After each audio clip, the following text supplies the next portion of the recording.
اعوذ باللہ من الشیطان الرجیم، بسم اللہ الرحمن الرحیم۔ روزنامہ الفضل انٹرنیشنل، بدھ 6 مارچ 2024۔ خطبہ جمعہ بدتر سوال و جواب۔ خطبہ جمعہ فرمودہ 28 اپریل 2023 بمقام مسجد مبارک، اسلام آباد، ٹلفرڈ سرے، UK۔ سوال نمبر 1، حضور انور ایدہ اللہ تعالی بنصرت عزیز نے خطبہ کے عنوان کی بابت کیا بیان فرمایا؟ جواب، فرمایا بعض لوگ مجھے لکھتے ہیں اور اس پر بڑی پرزور اپنی دلیلیں بھی دینے کی کوشش کرتے ہیں کہ جماعت کے حالات پر جیسا کہ پاکستان میں یا بعض اور جگہ پر ہیں، ہمیں صرف صبر دکھانے کی بجائے کچھ رد عمل دکھانا چاہیے۔ بہت صبر ہو گیا۔ اور حضرت مسلم موعود رضی اللہ عنہ کی مثالیں دینے کی کوشش کرتے ہیں کہ ان کے زمانے میں اس طرح جماعت نے رد عمل دکھایا اور بعض جگہ جماعت کو رد عمل کی آپ رضی اللہ عنہ نے اجازت دی۔ ہاں، آپ رضی اللہ عنہ نے قانون کے دائرے میں رہتے ہوئے بعض کارروائیاں کیں، لیکن یہ نہیں کہ بلا سوچے سمجھے بلوائیوں کی جلوسوں کی طرح جلوس لے کر نکل آنے کی اجازت دے دی۔ حضرت مسلم موعود رضی اللہ عنہ کے حوالے سے بات کرنے والوں کے لیے مزید کھول کر آپ رضی اللہ عنہ کے خطبہ کی روشنی میں بھی بتانا چاہتا ہوں۔ اس خطبے میں آپ رضی اللہ عنہ نے صبر کے معنی بڑی تفصیل سے بیان فرمائے، روشنی ڈالی، بلکہ اس کے بعد ایک سلسلہ خطبات اعلیٰ اخلاق کا بھی شروع کیا اور اس کو بھی صبر کے مضمون کے ساتھ جوڑا۔ بہرحال اس خطبے سے استفادہ کرتے ہوئے میں بعض باتیں بیان کروں گا۔ اسی طرح حضرت مسیح موعود علیہ السلام کے مختلف مواقع پر ارشادات جو آپ رضی اللہ عنہ نے فرمائے اور جو صبر سے متعلق باتوں کے متعلق ہیں، وہ حوالے پیش کروں گا۔ سوال نمبر 2، حضور انور ایدہ اللہ تعالی بنصرت عزیز نے صبر کے حوالے سے کیا تفصیل بیان فرمائی؟ جواب، فرمایا حضرت مسلم موعود رضی اللہ عنہ نے صبر کو ایک انتہائی اہم چیز قرار دیا اور فرمایا کہ یہ انبیاء کی جماعتوں کے اہم ترین اور اولین فرائض میں سے ہے، جس کے بغیر کوئی جماعت ترقی نہیں کر سکتی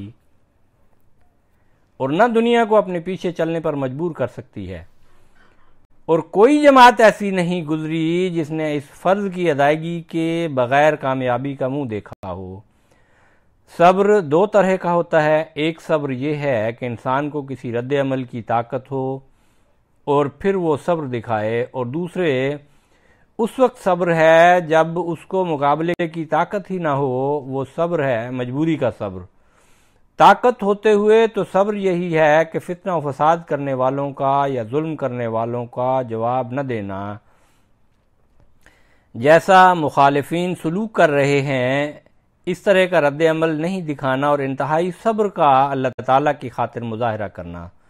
اور طاقت نہ ہوتے ہوئے بھی صبر ہے جو آسمانی آفات پر اللہ تعالیٰ کی رضا پر راضی رہتے ہوئے صبر شکر کرنا ہے۔ بہرحال اردو میں تو صبر صرف یہی ہے کہ خاموش ہو جاؤ، صبر ہو گیا، لیکن عربی میں اس کے بڑے وسیع معنی ہیں۔ جب ہم عربی میں معنی دیکھیں تو صحیح سمجھ آتی ہے کہ صبر کے حقیقی معنی کیا ہیں اور کس طرح کا صبر ایک مومن کو دکھانا چاہیے۔ اللہ تعالیٰ نے جو مختلف جگہوں پر صبر کی تلقین فرمائی اور جو صبر کے لفظ حقیقی معنی اللہ تعالیٰ کے احکام کو سامنے رکھتے ہوئے لغت میں بیان ہوئے ہیں، اس کے مطابق صبر کے 3 معنی ہیں۔ نمبر 1 یہ کہ گناہ سے بچنا اور اپنے نفس کو اس سے روکنا، دوسرا یہ کہ نیک اعمال پر استقلال سے قائم رہنا، اور تیسرے معنی یہ ہیں کہ جزا فضا سے بچنا۔ پس صبر مستقل مزاجی، عاجزی اور دعاؤں سے اللہ تعالیٰ کی رضا چاہنے کا نام ہے، اور یہ اس وقت ہوگا جب ہم اپنی حالتوں کو اللہ تعالیٰ کی تعلیم کے مطابق کریں گے اور اپنی زندگیوں کو گزاریں گے اور اللہ تعالیٰ کی رضا حاصل کرنا ہمارا مقصود ہوگا۔ اور پھر جیسا کہ بیان ہوا ہے کہ ایک مطلب صبر کا جزا فضا نہ کرنا بھی ہے۔ ظاہری ابتلا، بیماری یا مالی نقصان یا کوئی مشکل آئے تو نہ ہی گھبرانا ہے، نہ شکوے کے رنگ میں شور مچانا ہے کہ یہ اللہ تعالیٰ نے مجھ سے کیا کر دیا۔ یہ چیزیں بے صبری کی علامت ہیں۔ اللہ تعالیٰ پر شکوہ بالکل غلط چیز ہے۔ ہمیشہ یہ سوچ رکھنی چاہیے کہ جو کچھ میرے پاس ہے اللہ تعالیٰ کی طرف سے انعام کے رنگ میں ہے۔ آج اللہ تعالیٰ نے لیا ہے تو کل اور دے دے گا۔ بس یہ سوچ رکھنے والے حقیقی مومن ہیں، اور یہی صبر کرنے والے اللہ تعالیٰ کی نظر میں حقیقی صابر بھی ہیں۔ بس یہ 3 معنی ہیں صبر کے، لیکن یہ ہمیشہ یاد رکھنا چاہیے کہ صبر کسی کمزوری کی وجہ سے نہ ہو، کسی دنیاوی خوف کی وجہ سے نہ ہو، بلکہ صرف اور صرف اللہ تعالیٰ کی رضا چاہتے ہوئے ہو، تو پھر ہی وہ حقیقی صبر ہے جو اللہ تعالیٰ کے فضلوں کو کھینچتا ہے۔ سوال نمبر 3، حضرت مسلم موعود رضی اللہ عنہ نے حقیقی صبر کی بابت کیا وضاحت بیان فرمائی؟ جواب فرمایا، حضرت مسلم موعود رضی اللہ عنہ نے صبر کے ضمن میں ایک یہ وضاحت بھی فرمائی کہ یہ یاد رکھو کہ تمہارے عمل سے صبر اور بے غیرتی میں فرق واضح نظر آنا چاہیے۔ مثلا اگر کوئی شخص اپنی ضرورت کے لیے کسی شخص سے رقم مانگنے جائے اور دوسرا شخص اسے برا بھلا کہے اور بے حیا کہے اور بے شرم کہے، بہت بے عزتی کرے، اور مانگنے والا ہنس کر اس کی بات کو ٹال دے اور خیال کرے کہ اس وقت میں ضرورت مند ہوں اس لیے مجھے اس کی گالیاں بھی سن لینی چاہیے، تو یہ بے حیائی اور بے غیرتی ہے۔ لیکن کبھی قومی اور مذہبی اغراض کے لیے صبر کرنا پڑتا ہے، خاموش بھی رہنا پڑتا ہے، اور یہ صبر نفسانی اغراض کے لیے نہیں ہوتا، اس لیے یہ حقیقی صبر ہے اور بے غیرتی نہیں ہے۔ مثلا کسی ایسی جگہ پر جہاں اس کے بدلہ لینے کی وجہ سے اس کی قوم پر کوئی مصیبت آتی ہے، وہاں اگر وہ حملہ کرتا ہے اور صبر نہیں کرتا تو اسے بے وقوف کہیں گے، کیونکہ اس طرح وہ اپنی قوم کو نقصان پہنچاتا ہے۔ پس جب وہ اپنی قوم کے نفع کے لیے بدلہ نہیں لیتا یا دنیا کو نقصان سے محفوظ رکھنے کے لیے صبر کرتا ہے تو اس کا یہ صبر کہلائے گا۔ سوال نمبر 4، حضور انور ایدہ اللہ تعالی بنصر عزیز نے حضرت اقدس مسیح موعود علیہ السلام کی کتب میں سخت الفاظ کے استعمال کی بابت کیا بیان فرمایا؟ جواب فرمایا، حضرت مسلم موعود رضی اللہ عنہ نے حضرت مسیح موعود علیہ السلام کی یہ بات بیان فرماتے ہوئے کہ لوگ کہہ سکتے ہیں کہ حضرت مسیح موعود علیہ السلام نے بھی اپنی کتب میں بعض سخت الفاظ استعمال کیے ہیں، اس لیے ہم بھی کر سکتے ہیں۔ فرمایا کہ ایسے لوگوں کو یاد رکھنا چاہیے کہ اللہ تعالیٰ اور ان کے انبیاء کی اور شان ہوتی ہے۔ جیسے ہم دنیاوی مثال میں دیکھتے ہیں کہ ایک مجسٹریٹ ہے یا جج ہے جو ملزم کو چور کہتا ہے تو اس کا کام ہے اور اس کا حق ہے، اور اس بنیاد پر وہ اس کو سزا دیتا ہے اور اس کی اصلاح کے لیے کوشش کرتا ہے، لیکن ہر ایک کا کام نہیں کہ وہ دوسروں کو چور یا مجرم کہتا پھرے، اور اگر وہ کہے گا تو فساد پیدا ہوگا۔ پس اگر حضرت مسیح موعود علیہ السلام لوگوں کی کمزوریاں ظاہر کر کے ان کی نشاندہی فرماتے ہیں تو ان کی اصلاح کے لیے اور ان کے غلط نظریات سے لوگوں کو بچانے کے لیے یہ کرتے ہیں۔ لیکن جہاں تک آپ علیہ السلام کی ذات کا سوال ہے، اپنے بارے میں آپ بیان فرماتے ہیں، گالیاں سن کر دعا دیتا ہوں ان لوگوں کو، رحم ہے جوش میں اور غیظ گھٹایا ہم نے، اور ہمیں حضرت مسیح موعود علیہ السلام نے یہی تعلیم دی ہے کہ دوسروں کی سختیوں کو صبر کے ساتھ جھیلو اور برداشت کرو۔ سوال نمبر 5، حضور انور ایدہ اللہ تعالی بنصر عزیز نے جماعت میں نئے آنے والوں کی مشکلات کی بابت کیا بیان فرمایا؟ جواب فرمایا، آپ علیہ السلام فرماتے ہیں ہماری جماعت کے لیے بھی اسی قسم کی مشکلات ہیں جیسے آن حضرت صلی اللہ علیہ وسلم کے وقت مسلمانوں کو پیش آئے تھے۔ چنانچہ نئی اور سب سے پہلی مصیبت تو یہی ہے کہ جب کوئی شخص اس جماعت میں داخل ہوتا ہے تو معاً دوست، رشتہ دار اور برادری الگ ہو جاتی ہے، یہاں تک کہ بعض اوقات ماں باپ اور بھائی بہن بھی دشمن ہو جاتے ہیں، السلام علیکم تک کے روادار نہیں رہتے اور جنازہ پڑھنا نہیں چاہتے۔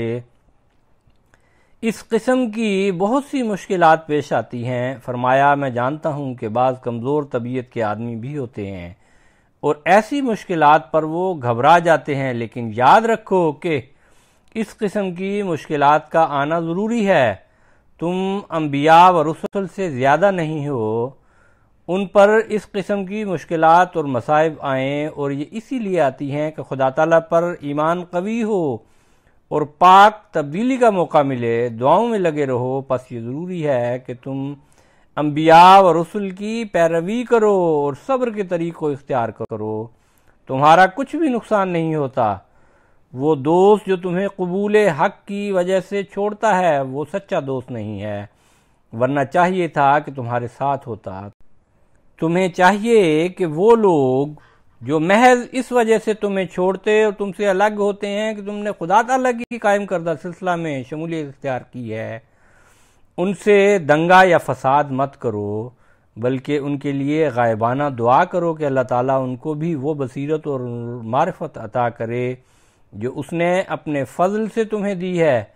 فرمایا تو تم اپنے پاک نمونہ اور عمدہ چال چلن سے ثابت کر کے دکھاؤ کہ تم نے اچھی راہ اختیار کی ہے۔ دیکھو میں اس امر کے لیے مامور ہوں کہ تمہیں بار بار ہدایت کروں کہ ہر قسم کے فساد اور ہنگامہ کی جگہوں سے بچتے رہو، اور گالیاں سن کر بھی صبر کرو۔ بدی کا جواب نیکی سے دو، اور کوئی فساد کرنے پر آمادہ ہو تو بہتر ہے کہ تم ایسی جگہ سے کھسک جاؤ۔ سوال نمبر 6، حضور انور ایدہ اللہ تعالیٰ بنصر عزیز نے مخالفین کی گالیوں پر حضرت اقدس مسیح موعود علیہ السلام کی تعلیم اور طرز عمل کی بابت کیا بیان فرمایا؟ جواب فرمایا، آپ علیہ السلام فرماتے ہیں، یقیناً یاد رکھو کہ مجھے بہت ہی رنج ہوتا ہے جب میں یہ سنتا ہوں کہ فلاں شخص اس جماعت کا ہو کر کسی سے لڑا ہے۔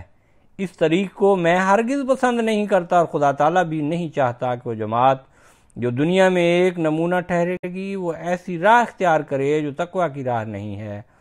بلکہ میں تمہیں یہ بھی بتا دیتا ہوں کہ اللہ تعالیٰ یہاں تک اس امر کی تائید کرتا ہے کہ اگر کوئی شخص اس جماعت میں ہو کر صبر اور برداشت سے کام نہیں لیتا تو وہ یاد رکھے کہ وہ اس جماعت میں داخل نہیں ہے۔ فرمایا، نہایت کار اشتعال اور جوش کی یہ وجہ ہو سکتی ہے کہ مجھے گندی گالیاں دی جاتی ہیں۔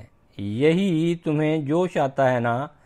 حضرت مسیح موعود علیہ السلام فرماتے ہیں کہ مجھے گندی گالیاں دیتے ہیں تو تمہیں جوش آ جاتا ہے۔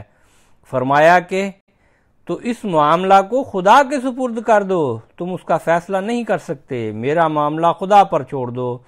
تم ان گالیوں کو سن کر بھی صبر اور برداشت سے کام لو۔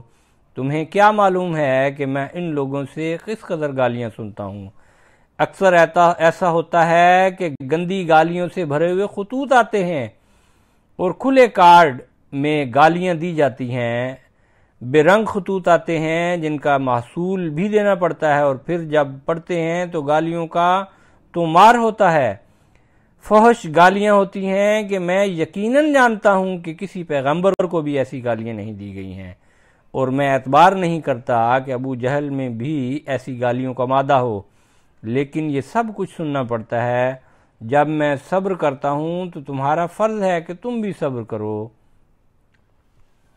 سوال نمبر 7، حضور انور ایدہ اللہ تعالیٰ بنصر عزیز نے خطبہ کے آخر پر احباب جماعت کو کیا نصیحت فرمائی؟ جواب فرمایا، پس یہ وہ نصائح ہیں جو ہماری کامیابی اور ترقی کی بنیاد ہیں۔ حضرت مسیح موعود علیہ السلام کے ارشاد کے مطابق اگر ہم صحیح رنگ میں استغفار، توبہ، دینی علوم سے آگاہی اور 5 وقت کی نمازوں کی طرف توجہ دیتے رہیں گے تو ہماری کامیابی ہے۔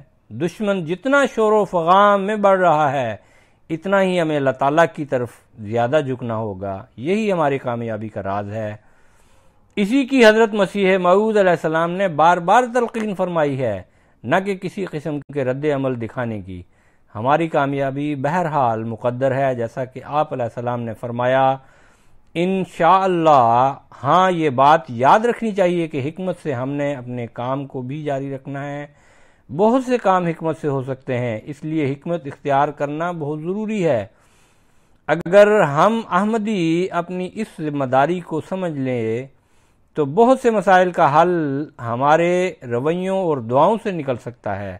اللہ تعالی ہمیں صبر عطا فرمائے اور دعاؤں کی توفیق عطا فرمائے، اور اپنی رضا کے حصول کے لیے ان باتوں پر عمل کرنے کی توفیق عطا فرمائے۔